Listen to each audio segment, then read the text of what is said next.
सारे ही विद्यार्थियों को प्यार भरी सत श्री अकाल। आओ शुरू करिए पंजाबी वार्तक दे विच अगले वार्तककार प्रोफैसर पूरन सिंह। प्रोफैसर पूरन सिंह जदों आपां कविता भाग पढ़िया सीगा तां उस दे विच काफी तत्थ ने जो दसे गए सीगे, परंतु इत्थे आपां गल करांगे एक वार्तककार दे रूप दे विच बई, क्योंकि प्रोफैसर पूरन सिंह दी अगर वेख्या जाए वार्तक संबंधी जिहड़ी रचना है खुले लेख उस तो संबंधित चर्चा करांगे। उनकी अनुवादक जिहड़ियां जिहड़े उन्होंने अनुवाद किए उन्हां दी भी करांगे गल। खुली कविता लिखण वाला मोढी है पईया, निबंध लिखण दे विच भी वो मोढियां दे विचों जाणिया जांदा है। पूरन सिंह ने जो खुला कविता के खेत्र विच लईयां हन वो भी उसने निबंध के खेत्र विच माणियां ने पई। खुल शब्द की उसने भरपूर वरतों की है और उसनूं माणिया भी है अपनी जिंदगी के अंदर। खुले लेख नाम की उनकी जिहड़ी निबंध पुस्तक है उस विच मौलिक निबंध पईया शामिल ने। उनकी आपां गल करिए। प्रोफैसर पूरन सिंह कवि भी सी, वार्तककार भी सी, अनुवादक भी सी। बई खुली कविता लिखण वाला पंजाबी साहित्य के अंदर मोढी कवि। खुले लेख के अंदर जो लेख ने प्रसिद्ध लेख वो इस तरह ने कवि का दिल, वतन का प्यार, मजहब, किरत, कविता, प्यार, आर्ट, मित्रता, मिठ बोलना, अपने मन नाल गल्लां। इसके प्रसिद्ध निबंध ने जिहड़े कि खुले लेख पुस्तक है जिहड़ी उसके अंदर शामिल ने। एंड कुछ होर लेख है भाई, आर्ट ते सिक्खी, श्री हरमंदर यात्रा। बई हरमंदर साहब की यात्रा, सिख वीरा भैणा दे नाम, सुनेहा, कुदरत ते मनुख, वेद ते पॉलिटिक्स। इसके कुछ होर प्रसिद्ध निबंध है भाई। एंडिया कुछ होर निबंध रचनावां भी है, होर भी रचनावां है जैसे चुप, चुप प्रीत, कन्यादान, अभिचल जोत।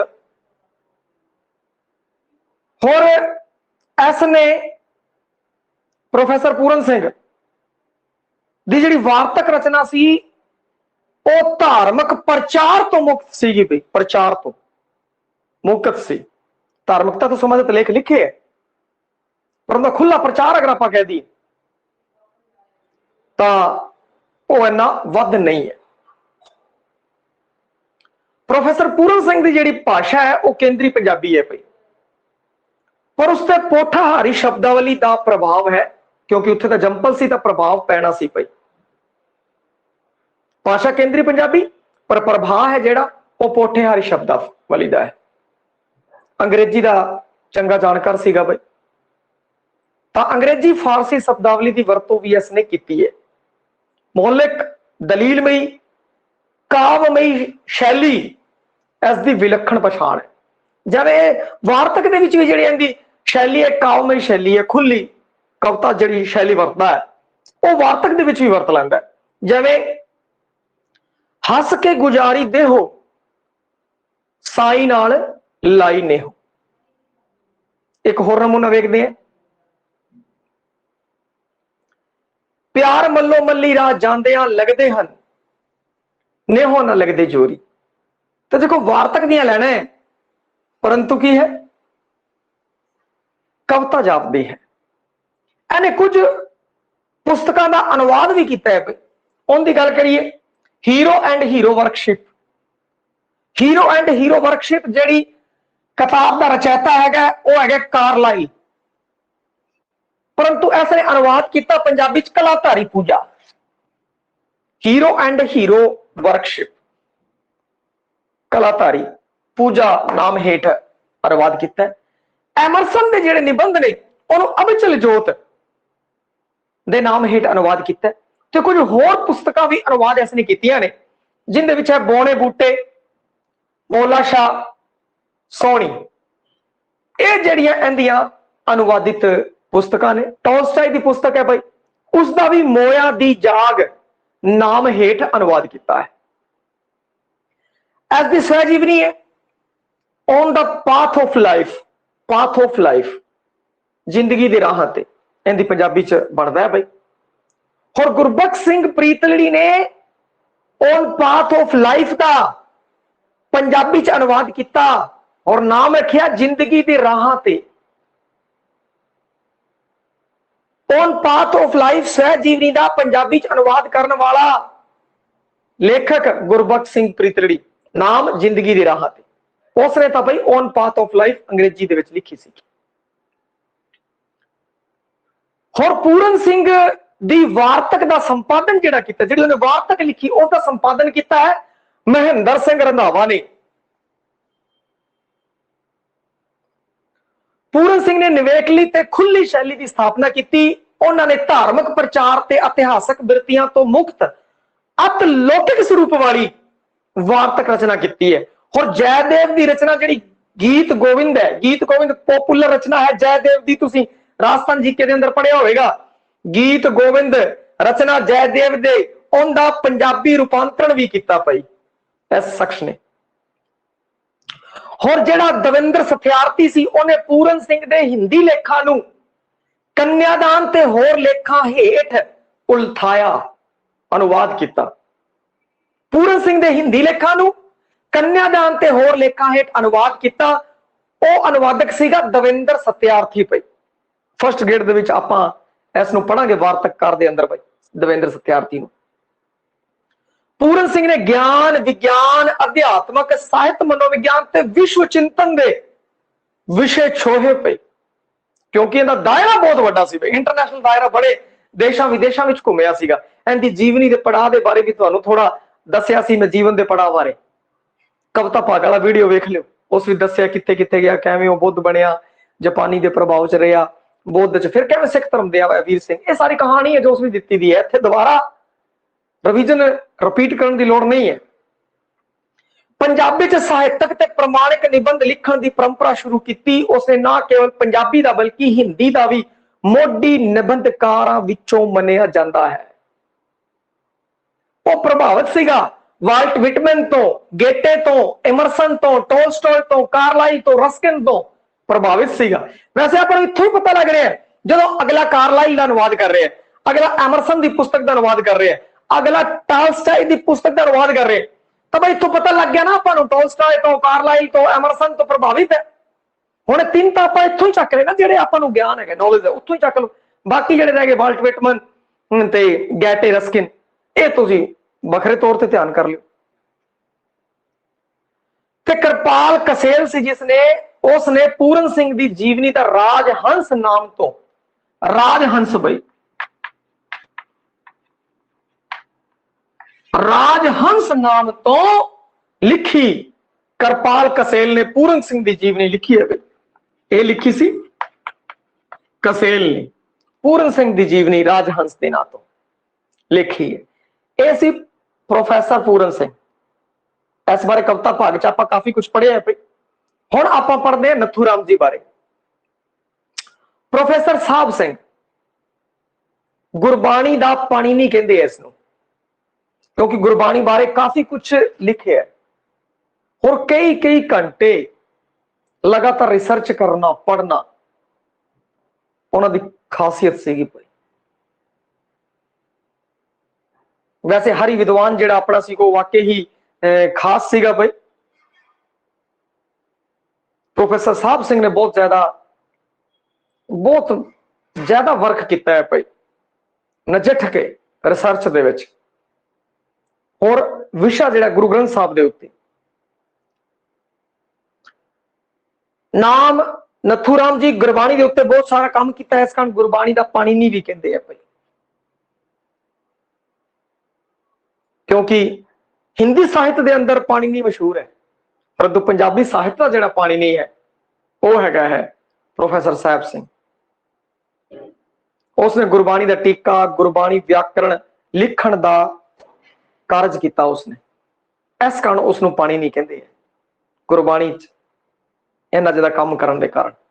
और गुरबाणी व्याकरण की पुस्तक हैगी है, बहुत ही पढ़न योग पुस्तक है भाई, काफी नॉलेज हासिल होगा गुरबाणी तो संबंधित। एक तलवारा साहब की भी पुस्तक हैगी है, उन्हें काफी मोटिया मोटिया 2 बुक्स है।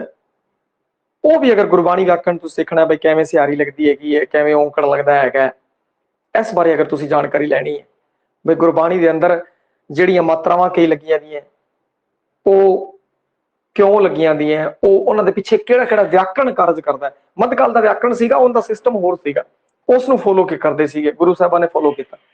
ते प्रोफेसर साहब सिंह ने पूरा नजट के अध्ययन किया और फिर बाद च व्याकरण लिखा। म्यारी बुक है भाई।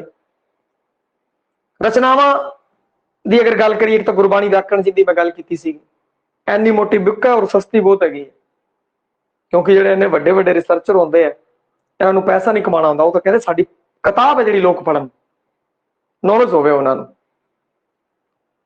वैसे होर भी किताबां है, परंतु अपना जिहड़ा सबजैक्ट है सैकंड ग्रेड है, आपां ओही किताबां पढ़ लीए तां बहुत है। परंतु धीरे धीरे जो तुहाडे मन दे अंदर चेटक लग जाएगी, तुहानूं एवें आएगा तो गुरबाणी च आ सिस्टम एवें क्यों है भाई। ते ओ इस तो संबंधित मैं एक वीडियो बना दूंगा भाई, आड़ तो पवन गुरु पानी पिता वाली, उस दे विच सारा दस दूंगा भी औंकड़ लगी दी है, इसका औंकड़ का सिहारी का इहदा अर्थ की है भाई। ते अपने सिलेबस नहीं इस कारण ये हुण इत्थे नहीं छेड़ रहे, परंतु प्रोफेसर साहब की जो गल चल गई तो उन्होंने काम है उस दे बारे दसना जरूरी बनता है। गुरु ग्रंथ साहिब दर्पण 10 भागों के विच गुरु ग्रंथ साहब की व्याख्या की है इन्होंने। श्री गुरु ग्रंथ साहिब दर्पण इन्ना वड्डा काम किया सी, सम्मान बहुत मिले है और गुरबाणी तो संबंधित कार्य भी इन्होंने सौंपे गए, वो काम इन्होंने किए क्योंकि बहुत विद्वान सी, वो चाहते सी भाई ऐजा गुरबाणी तो संबंधित ज्यादा से ज्यादा काम है जो साहब सिंह जी करन, और उन्होंने किया भी भाई। गुरबाणी व्याकरण, धार्मिक लेख, गुरमत प्रकाश, पंजाबी सहज प्रकाश, बुराई का टाकरा, सिमरन दियां बरकतां, धर्म ते सदाचार, सरबत दा भला, सिक्खी सिदक ना हारे, भगत बाणी सटीक, गुरु साहिबान ते जीवन वरतांत। किहड़े-किहड़े गुरु साहिबान ते जीवन वरतांत है उनके बारे भी आपां गल करांगे। स्वै जीवनी है मेरी जीवन कहानी। देखो रचनावां दे जे रचनावां दे बारे थोड़ा जिहा विचार किया जाए तो देखो, श्री गुरु ग्रंथ साहिब दर्पण 10 भागों के विच गुरु ग्रंथ साहिब की व्याख्या, गुरबाणी व्याकरण, धार्मिक लेख, कुछ होर धार्मिक लेख, गुरमत प्रकाश, पंजाबी सोहज प्रकाश, बुराई का टाकरा, सिमरन दियां बरकतां, धर्म ते सदाचार, सरबत दा भला, सिक्खी सिद्ध कनहारे, भगत बाणी सटीक, गुरु साहिबान दे जीवन वरतांत, आद बीड़ा बारे, आद बीड़ा बारे भी लिखे, तो कई आद बीड़ा कई है भाई, उन्होंने बारे भी लिखे। और बुल्ले शाह विशा हुण अगर आप देखिए तो इत्थों निकल के की आंदा, सारे आप पढ़ ले, इन चो विशा की निकल के आया, विशा निकल के गुरबाणी, सिख धर्म ते सदाचार। सारे जो आप ना पढ़े तो आपको पता लग गया भी विशा की है, किस विशा के उत्ते साहब सिंह जी ने काम किया, गुरबाणी ते काम किया, सिख धर्म ते सदाचार के उत्ते। जो आप आ सारी चीज पढ़ ली तो आपको विशा आप ही पता लग गया। स्वै जीवनी है जी मेरी जीवन कहानी, संपादन किसने किया, प्रीतम सिंह ने। 22 भागों च निजी जानकारी तो लैके उस समय के समाजिक इतिहास नूं मुढ़ली अवस्था तो लैके घरोगी जीवन तक पेश किया है भाई। और इन्होंने गुरु साहिबां के जीवन वरतांत भी लिखे है। किहड़े-किहड़े गुरु साहिबां के जीवन वरतांत लिखे है भाई, तीजे पातशाह दे, चौथे पातशाह दे, 6, 7, 8, आलो जी एवें याद कर लियो, सौखे याद रह जाएंगे। तीजी पातशाही दे, चौथी पातशाही दे, छठी पातशाही, 7वीं ते 8वीं।